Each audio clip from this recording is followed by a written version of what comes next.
भीष्म पितामह सामर्थ्यशाली होते हुए भी द्रौपदी की लाज क्यों नहीं बचा पाए। भीष्म पितामह कुरुवृद्ध थे। उस समय सभा में जितने भी लोग बैठे सबसे वृद्ध थे और सबसे अधिक शक्तिशाली थे। उनको तो मौत का भी भय नहीं था, क्योंकि उनके पिता शांतनु ने वरदान दिया कि तुमने मेरी खुशी के लिए और प्रतिज्ञा कर ली मैं जीवन में कभी विवाह नहीं कराऊंगा। सारी खुशियों को तुमने बाप के लिए दांव पे लगा दिया। मैं तुम्हारे ऊपर बहुत प्रसन्न हूं और मैं तुमको वरदान दे रहा हूं। क्या? इच्छा मृत्यु का वरदान। जब तक तुम नहीं चाहोगे तब तक तुम सिर नहीं त्यागोगे। यह वरदान प्रसन्न होकर पिता ने दिया था। तो इसलिए वो सबसे बड़े हैं और मृत्यु का उनको वरदान की कभी मरोगे नहीं जब तक नहीं चाहोगे। तो उनको तो डर भी नहीं था कि कोई मुझको मार देगा, मैं विरोध करूंगा तो सभा में। यही उनकी गलती थी। जहां बोलना था वहां चुप रहे, ये उनकी गलती। तो भीष्म पितामह के चुप रहने ने अपराध किया, चुप रहे। तो जहां बोलना चाहिए वहां बोलना चाहिए, पाप का विरोध करना चाहिए। पाप को सहना तो पाप ही है, पाप को करना तो पाप है ही, पाप को सहना भी पाप है। निंदा करना भी पाप है, निंदा सुनना भी पाप है। निंदा तो रोमिंग की तरह है। फोन करोगे तब भी रोमिंग पड़ेगी और फोन सुनोगे तब भी रोमिंग पड़ेगी। इसी प्रकार ये निंदा तो रोमिंग की तरह है।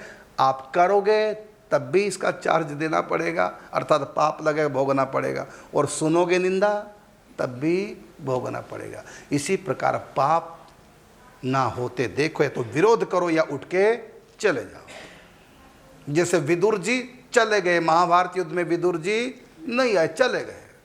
बलराम जी भी चले गए, दोनों ही, बलराम जी भी विदुर जी भी चले गए। हम नहीं, बीच में पड़ेंगे। तो इन्होंने क्या किया कि विरोध नहीं किया। यद्यपि वाचिक विरोध तो थोड़ा किया, लेकिन यदि भीष्म पितामह चाहते सचमुच में कुछ और ही चरित्र होता, वो चाहते तो दंड दे सकते थे, लेकिन नहीं दे पाए। अब प्रश्न उठता है क्यों नहीं दे पाए। इसके कई कारण हैं। एक कारण नहीं, भीष्म पितामह ने जो दंड नहीं दिया सबको, उनकी बात तो किसी को भी डांटते थे, किसी को भी डांट सकते थे क्योंकि बड़े हैं। और तो कितनी बार डांटा उन्होंने। धृतराष्ट्र को भी, भले ही राजा है, देखिए राजा से भी ऊपर है, उनके पिता तुल्य है, तो चाहते तो डांट सकते थे। तो कई बार होता पता क्या है, कई बार व्यक्ति अपने परिवार में अन्याय करते देख लेता है, चुप रह जाता है। उनको पता कि मानना किसी को नहीं, क्लेश ही बढ़ने हैं। मानना किसी को भी नहीं, क्लेश ही बढ़ने हैं। या फिर इसको घर से निकालो। घर से निकालूंगा तो जो शकुनी, दुशासन, कर्ण इसके साथी हैं वो विद्रोह करेंगे और मेरे बोलने से विद्रोह होगा और ये सब बगावत करेंगे। और मैं अपने पिताजी को वचन दे चुका हूं। ये पितृभक्त बहुत बड़े थे, तभी तो उनके पास इतनी पावर थी पिता के आशीर्वाद से, वरदान से, कि इस गद्दी की रक्षा करनी है। इस गद्दी की रक्षा कैसी होगी? जब राजा की या युवराज की मैं रक्षा करूं। तो ये सोचते थे कि युवराज को डांटा ना, मने मारा ना जाए, त्यागा ना जाए, समझा लूं मान जाएगा, समझा लूं टालूं। तो हद से ज़्यादा जब हो जाता है तो उस समय चुप नहीं रहना चाहिए। अब ये सीमा को लांग गए। क्या? इसी खानदान की, उनकी भाभी है वो, उन्हीं के घर की बहू है वो, उन्हीं के घर की लज्जा है। समाज क्या कहेगा? समाज की दृष्टि में तो, बाहर के लोगों की दृष्टि में तो पांचों पांडव कौरव एक ही परिवार के हैं। तो द्रौपदी हमारी भाभी है और लोग क्या कहेंगे? लेकिन वो परस्पर इतना वैमनस्य उन्होंने बढ़ा लिया था, उनको दुनिया की भी परवाह नहीं, भले हमारा खानदान बदनाम हो तो हो, लेकिन मैं इनकी बेइज्जती करूंगा। इन्होंने मुझको अंधा कहा। तो इतना कुछ वो कर चुके थे। तो भीष्म पितामह विरोध चाहते थे करना, लेकिन उनको ये था कि मैं पिता को वचन दे चुका हूं। क्या वचन? किस गद्दी पर जो भी बैठेगा मैं उसकी तरफदारी करूंगा, अब वो अच्छा है कि बुरा है, ये वचन में बंध चुके थे। वो जानते हैं पांचों पांडव बहुत बढ़िया, ये भी जानते हैं कि गद्दी के योग्य युधिष्ठिर है, लेकिन ना तो युधिष्ठिर को युवराज पद दिया, ना फिर युवराज पद नहीं तो फिर राजा भी कहाँ बनेंगे।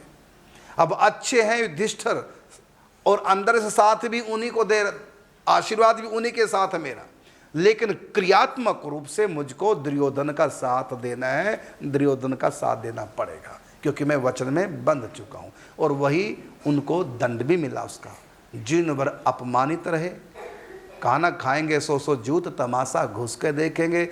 जब विदुर जी छोड़ के चले गए राजसी चिन्ह, क्योंकि प्रधानमंत्री थे विदुर जी, राष्ट्रपति थे धृतराष्ट्र और ये प्रधानमंत्री थे विदुर जी, अपने प्रधानमंत्री के चिन्ह जो होते हैं वो सब के सब दे करके रख और चले गए। पहले उन्होंने भी समझाया धृतराष्ट्र को, और जिसको हम विदुर नीति कहते हैं, वो विदुर नीति विदुर जी ने धृतराष्ट्र को सुनाई।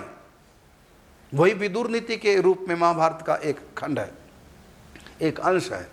तो देखिए विदुर नीति में कितना विदुर जी समझाते हैं, लेकिन धृतराष्ट्र के ऊपर कोई असर नहीं हुआ, और इसने कहा कि मैं प्रधानमंत्री पद से इस्तीफा ले रहा हूं, मैं जा रहा हूं छोड़ के, और चल दिए। लेकिन भीष्म पितामह भी चाहते कर सकते थे, लेकिन करें कैसे, पिता को वचन दे रखा है। इसलिए किसी को भी वचन सोच समझ कर देना चाहिए। और आज स्थितियां अलग हैं, कल स्थितियां अलग हैं, इसलिए कोई भी किसी को वचन दे उसमें कुछ ना कुछ अपवाद लगाना चाहिए। उस समय कह देते कि पिताजी मैं इस गद्दी की रक्षा करूंगा जब तक जीवित रहूंगा, लेकिन इस गद्दी पे यदि योग्य नहीं है, उस अयोग्य को हटा करके योग्य को बिठाने की भी मैं शपथ लेता हूं, ऐसा कुछ लगा देते। लेकिन क्या कि कोई भी गद्दी बैठे इसका कोई मतलब, इस गद्दी की मुझको रक्षा करनी। बताइए, हो गया ना गलत?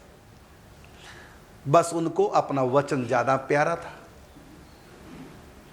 इसलिए विरोध नहीं कर पाए, नहीं चाहते थे घर में कलेश। पांचों पांडव चले गए, भीष्म पितामह नहीं रोक पाए। पांचों पांडव वनवास के लिए चले गए, नहीं रोक पाए।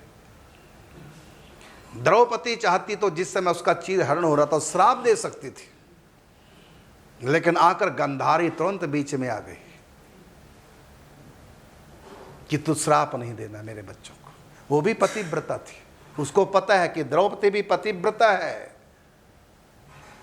और इसका श्राप तुरंत काम करेगा, इसलिए अपने बच्चों की रक्षा कर ले। क्यों रक्षा की? मेरा बच्चा है। धृतराष्ट्र क्यों अपने बच्चों की ममता? मेरे बेटे हैं। और ये इनके तो पांचों पांडव कौरव दोनों बराबर थे, इनमें तो कोई ऐसी ममता नहीं थी। इनमें क्या था? पिता का वचन, उसमें ममता है।